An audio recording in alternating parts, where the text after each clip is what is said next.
Mega DSC వ్యవహారంపై అధికార ప్రతిపక్షాల మధ్య మాటల యుద్ధం కొనసాగుతోంది.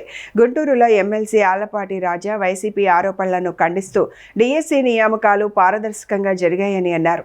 ఆధారాలు లేకుండా ఆరోపణలు చేస్తున్నారని విమర్శించిన ఆయన బహిరంగ చర్చకు రావాలని వైసీపీ నాయకులకు సవాల్ విసిరారు. రాష్ట్రంలో అభివృద్ధిని అడ్డుకోవడం, శాంతి భద్రతలకు విఘాతం కలిగించడం వైసీపీ లక్ష్యంగా మారిందని ఆరోపించారు. ఏదొక అంశాన్ని రిపీటెడ్గా మాట్లాడితే ఎంతో కొంత ప్రజలను నమ్మించగలం అనే భావనతో రాజకీయాలు చేస్తున్నట్టుగా ఉంది. ఎందుకంటే ప్రత్యేకంగా డిఎస్సి 2025లో జరిగినటువంటి డిఎస్సి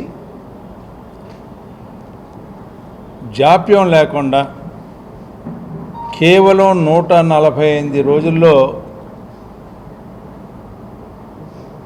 ఉద్యోగాలు ఇచ్చిన ఘనత ఈ కూటమి నాయకత్వానికి, మరి ముఖ్యంగా యువ నాయకుడు నారా లోకేష్ గారిది. గతంలో కూడా మేము మా ప్రభుత్వంలో కూడా ఎక్కువ డిఎస్సీలు ఇచ్చింది మా ప్రభుత్వంలోనే, చంద్రబాబు నాయుడు నాయకత్వంలో. ఆ రోజు ఎవరు కూడా పొత్తు కూడా లేదు. ఎక్కువ ఉద్యోగాలు ఇచ్చింది కూడా మేమే, టీచర్ ఉద్యోగాలు ఇచ్చింది. విద్యా వ్యాప్తి చేసింది కూడా మేమే.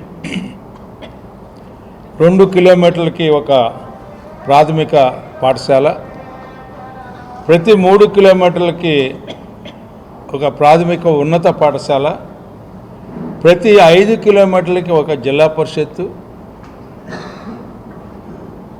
ప్రతి డివిజనల్ హెడ్ క్వార్టర్స్ ఒక ఇంజనీరింగ్ కాలేజీ, ప్రతి జిల్లాకి ఒక మెడికల్ కాలేజీ తీసుకొచ్చినటువంటి ఘనత. విద్య ఏ ఒక్కరికో సొంతం కాదు, విద్య అందరికీ అందాలి. అలా